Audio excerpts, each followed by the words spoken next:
안녕하세요. 복음을 위해 기꺼이 자기 권리를 포기함에 대해서입니다. 오늘 본문은 고린도전서 9장 1절에서 12절입니다. 1절, 내가 자유인이 아닙니까? 내가 사도가 아닙니까? 내가 우리 주 예수를 보지 못했습니까? 주 안에서 행한 내 일의 열매가 여러분이 아닙니까?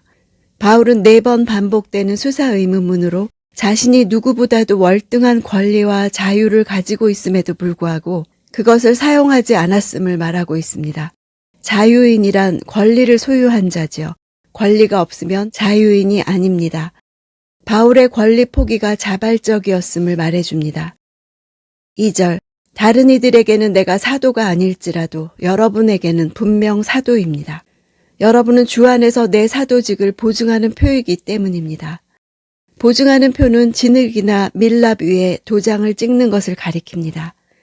이것은 소유권의 의미와 동시에 증명의 의미를 지니기도 합니다. 고린도 교인들이 바울을 통해 그리스도를 만났다는 사실이 바로 자신의 사도권을 증명하는 것입니다.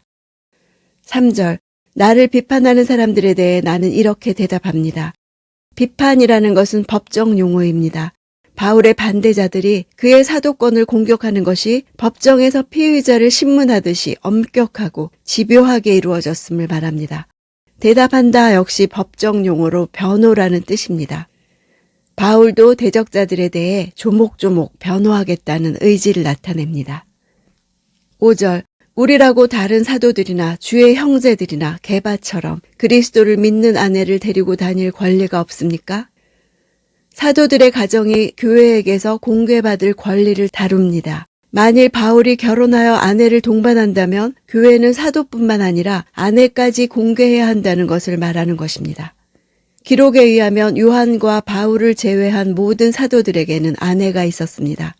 다른 사도들과 구별해서 게바를 따로 언급한 것은 아마도 바울의 사도직을 의심했던 사람들이 바로 게바파였기 때문이라고 봅니다. 6절, 또 나와 바나바만 일하지 않을 권리가 없습니까? 사도의 권리를 언급하면서 특별히 바나바를 거론한 것은 바나바 역시 부양받을 수 있는 권리를 포기하고 스스로 일을 하면서 복음을 전파했기 때문일 것입니다. 바나바는 자신의 재산을 교회에 헌납했을 뿐 아니라 아무런 경제적 대가 없이 복음 사역에 전념했던 것입니다. 이런 바나바의 사역은 고린도 교회에 잘 알려져 있었기 때문에 언급했을 것입니다. 일하다 라는 동사는 육체 노동을 하다 라는 뜻으로 생계를 위해 육체 노동을 하고 있는 바울과 바나바의 모습을 연상시킵니다. 당시 헬라인들은 육체 노동을 매우 천하게 여겼습니다. 그러므로 고린도 교인들 중에 일부 역시 이런 바울의 삶을 매우 천한 것으로 여겼을 가능성이 있습니다. 7절, 누가 자기의 돈을 들여 군인으로 복무하겠습니까? 누가 포도원을 만들고 그 열매를 먹지 않겠습니까? 누가 양떼를 치면서 그 젖을 먹지 않겠습니까? 로마의 군단에 속한 군인들은 아무도 양식이나 숙박이나 전투 장비를 직접 준비할 필요가 없었습니다. 자기 비용을 써가면서 군인 노릇을 하는 사람이 어디 있나? 포도나무를 심고 그 열매를 먹지 않는 사람이 어디 있나?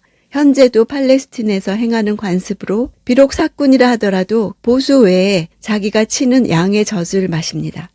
복음을 전하는 사역자에게 스스로 생계 문제를 해결하라고 하는 것은 전쟁터에 나가는 군인들에게, 포도나무를 심는 농부에게, 양을 치는 목자에게 본업으로 이 일을 하되 보수는 없으니 생계는 스스로 알아서 해결하라고 요구하는 것과 같다는 것입니다. 9절, 모세의 율법에 기록되기를 곡식을 밟아 떠는 소에게 망을 씌우지 마라 라고 했습니다.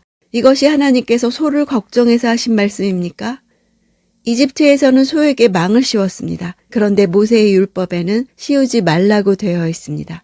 가축에게도 노동에 대한 대가를 보장해 주는 것입니다. 10절, 아니면 다 우리를 위해 하시는 말씀입니까? 그것은 참으로 우리를 위해 기록된 것입니다. 밭을 가는 사람은 소망을 가지고 일하고 곡식을 타작하는 사람은 자기 몫을 얻을 것이라는 소망을 가지고 일하는 것이 당연합니다. 바울은 신명기 25장의 말씀이 전체 문맥을 고려해 볼 때 인간의 존엄성과 정의를 지키기 위한 규정임을 알았습니다. 소에 대한 이 말씀은 사실 말씀의 봉사자들에게 적용되는 기록입니다. 밭을 가는 자도 당연히 추수에 참여할 소망을 가지고 일을 하고 타작하는 자도 함께 얻을 소망을 갖는다는 뜻입니다. 12절. 다른 사람들도 여러분에게 이런 권리를 가졌다면 우리는 더욱 그렇지 않겠습니까? 그러나 우리는 이 권리를 사용하지 않았고 도리어 모든 것을 참고 있습니다. 이는 그리스도의 복음을 전하는데 조금도 방해가 되지 않기 위해서입니다. 참는다는 단어는 침묵하고 덮어둔다는 의미입니다. 다르게 행할 수도 있지만 이렇게 하기로 선택하는 의식적 행위임을 보여줍니다. 자격이 되지 않아서 권리를 주장하지 못하는 사람이 아니라 모든 자격을 갖추었음에도 불구하고 자신의 정당한 권리를 주장하지 않고 오히려 포기하는 길을 의식적으로 선택한 것입니다. 방해, 장애라는 단어는 적의 진격을 막기 위해 나무등을 쳐서 넘어뜨리는 일에 사용되던 단어입니다. 그렇게 쓰러진 나무 등걸들이 장애물 역할을 한 데서 장애, 방해라는 의미가 나왔습니다. 복음을 전하는 데 방해가 된다는 것은 8장에 이어 연약한 형제들을 생각함입니다. 바울이 복음을 전하는 목적이 자기 자신의 생계를 위함이라고 생각함으로써 믿음이 연약한 자들이 시험에 들거나 이로 인해 복음을 거부할 자들이 있을지도 모르기 때문입니다. 바울은 아마도 자신의 전도 활동이 당시 떠돌이 철학자들이 일정한 사례를 받고 연설을 하던 관례와 비교되는 것을 원치 않았을 수도 있습니다. 고린도 교인들이 각기 다른 설교자들을 중심으로 분파를 형성하고 있었고 바울에게 충성하지 않은 사람들이 그의 권위를 의심했을 것입니다. 그들이 바울에 대해 의문을 제기한 이유는 그가 사도들에게 주어진 권한들을 이용하지 않았기 때문입니다. 어떤 사람이 자신의 사역을 무가치한 것으로 보고 의문을 표시하는 것은 결코 받아들이기 쉬운 일이 아닙니다. 바울이 그들의 비판을 끝까지 반박하겠다는 이유는 바울 자신을 향한 공격이 자신이 전하는 복음의 권위마저 떨어뜨릴 수 있다는 것을 잘 알고 있었기 때문입니다. 교회가 받을 손상이 너무 크기 때문에 그들의 판단을 무시한 채 그냥 넘길 수 없었습니다. 당시 사도권을 증명하기 위해서는 주님을 직접 만났다는 것과 실제로 드러나는 사역의 결과가 있어야 했습니다. 오늘날 교회도 정체성을 의심받고 있습니다.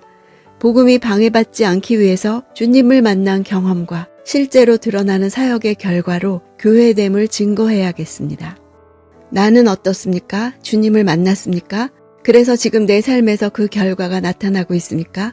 스스로도 성도됨과 부르심이 의심될 때 주님을 만난 경험과 주께서 지금까지 행해 주신 일이 증거가 될 것입니다.